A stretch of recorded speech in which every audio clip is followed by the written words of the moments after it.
Billions of years in the past, Mars became a totally exceptional place. Consider a planet with blue skies, flowing rivers, and massive oceans. This is the Mars scientists accept as true which existed long before it became the dry, barren world we see today. That said, let's delve deeper into the captivating transformation and recognize the processes that reshaped the Crimson Planet. Evidence from NASA's rovers and orbiters indicates that Mars once had liquid water on its surface. River valleys, lake beds, and proof of minerals that form in water all point to a wetter Mars. These features suggest that water flowed throughout the planet, carving out channels and filling basins. The most important of these channels, inclusive of the Valles Marineris, stretch thousands of kilometers and are up to 10 kilometers deep, dwarfing the Grand Canyon on Earth. Scientists estimate that Mars' oceans should have protected about 19% of the planet's floor, much like the vicinity of the Atlantic Ocean on Earth. The northern lowlands of Mars are particularly interesting due to the fact they appear to have been an ancient ocean bed, probably maintaining a body of water larger than the Arctic Ocean. Picture lakes dotting the Martian landscape, rivers winding through valleys, and perhaps even rainfall feeding these waterways.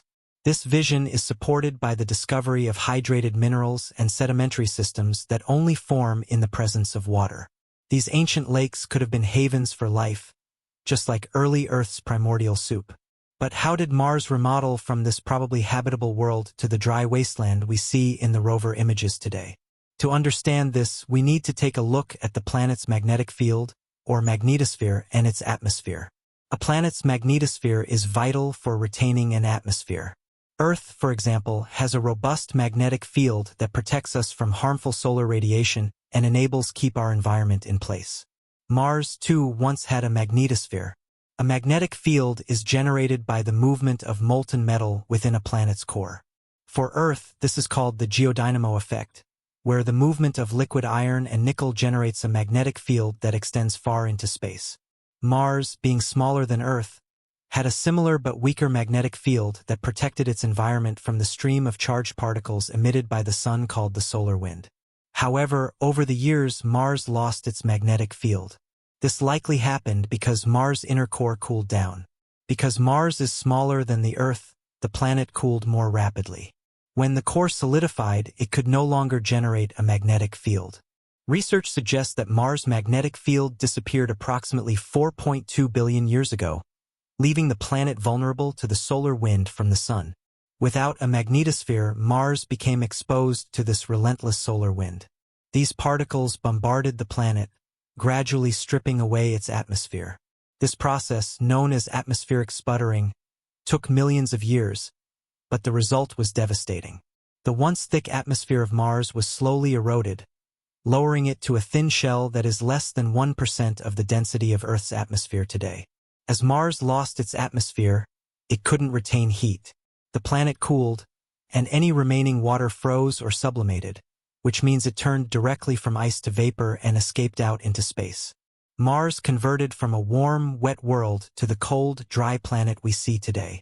The average surface temperature on Mars is now around -80 degrees Fahrenheit, far too cold for liquid water to exist on the surface for long. So, could Mars have supported life? Scientists think it's possible. The presence of liquid water is a key factor for life as we know it. If Mars had water for long enough, it's possible that microbial life could have evolved. Early Mars had conditions similar to early Earth, where life first emerged. Both planets had volcanic activity, a thick atmosphere, and liquid water, all essential components for life. If life did exist on Mars, it would likely have been simple, single-celled organisms. These microorganisms could have thrived in the nutrient-rich waters, possibly around hydrothermal vents, just like early life on Earth. Hydrothermal vents provide heat and minerals that can sustain life, making them prime locations for the origins of life on both planets. Today, continuing missions like NASA's Perseverance rover are searching for signs of ancient life. Perseverance is exploring Jezero Crater, which once held a lake. By analyzing the rocks and soil, scientists hope to find biosignatures, those chemical or physical signs of past life. Jezero Crater was chosen because its delta deposits are excellent at preserving organic molecules and potential fossils. Perseverance is also collecting samples to be brought back to Earth.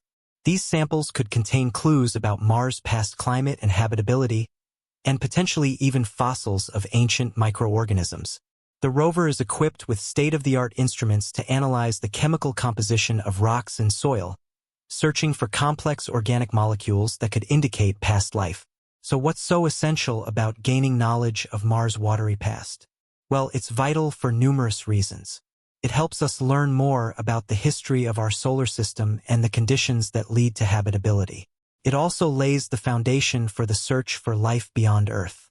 If life could arise independently on Mars, it would suggest that life is probably common in the universe, potentially existing on many different planets. It's also vital to know that Mars and Earth share many similarities. Both have polar ice caps, similar landforms, and a history of volcanic activity. By studying Mars, we can learn more about our own planet's history and how it has evolved over time. For example, Mars volcanic areas like Olympus Mons, the biggest volcano in the solar system, could provide insights into volcanic processes that also occurred on early Earth. The knowledge we gain from analyzing Mars also prepares us for future human exploration. Scientists and engineers are still working on plans to send humans to Mars. Understanding the planet's history and resources is critical for these missions. Future explorers could use local sources, such as extracting water from ice or using the Martian soil for growing food, to aid long-term missions. It could be that someday there will be a future where humans live and work on Mars. We could use the planet's resources, like water ice, to support life and create a sustainable presence. This dream is becoming closer to reality as technology advances. Concepts for habitats, life support systems, and transportation are currently being developed to make human life on Mars viable. The search for life on Mars is far from over. Future missions, such as those by international space organizations and private companies, aim to dig deeper into the Martian surface and explore new areas. The European Space Agency's long-delayed ExoMars rover, set to launch sometime in 2028, will drill into the Martian subsurface to look for signs of life, where microorganisms could be protected from harsh surface conditions. Advances in technology are crucial for these explorations. Improvements in robotics, artificial intelligence, and remote sensing are enhancing our ability to study Mars in unprecedented detail. These technologies allow us to analyze vast quantities of data and make discoveries that were previously impossible. Studying Mars also helps us refine our search for life beyond our solar system. Exoplanets, or planets orbiting other stars, are being discovered at an astonishing rate. By understanding what makes a planet habitable, we can better identify exoplanets that could host life. Mars, with its similarities and differences to Earth, is a natural laboratory for these studies. And what if we did end up finding life or past signs of life on the Martian planet? The implications of finding life on Mars would be profound. It would challenge our understanding of life's uniqueness and prompt us to reconsider our place in the universe. If life can arise on neighboring planets, it might be a common phenomenon, suggesting that the universe is teeming with life. The many missions to Mars have been long and challenging. Early missions in the 1960s and 1970s, like NASA's Mariner and Viking programs, paved the way for our current understanding. The Mars rover's spirit, opportunity, curiosity, and perseverance have built on this legacy, each mission contributing new insights and discoveries. Looking ahead, the future of Mars exploration is bright. Collaborative efforts among space agencies, private companies, and international partners are expanding our capabilities. The Artemis program aims to return humans to the Moon, establish a presence, and possibly build a moon base that will serve as a stepping stone for future Mars missions. And if we envision the bigger picture, Mars is not just an endpoint. It's a gateway. The technologies and strategies developed for Mars exploration may also help us explore other locations, such as the moons of Jupiter and Saturn, which may also harbor subsurface oceans and potential life. As we look up at the night sky and see Mars shining bright, we now understand that this distant world could have once had the conditions for life.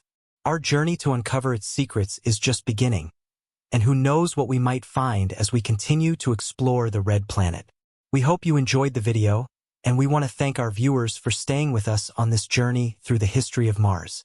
Stay tuned here for more exciting discoveries about Mars by clicking the subscribe button, and if you enjoyed what you saw, click the like button too. It really helps us out so that we can create more amazing content for you.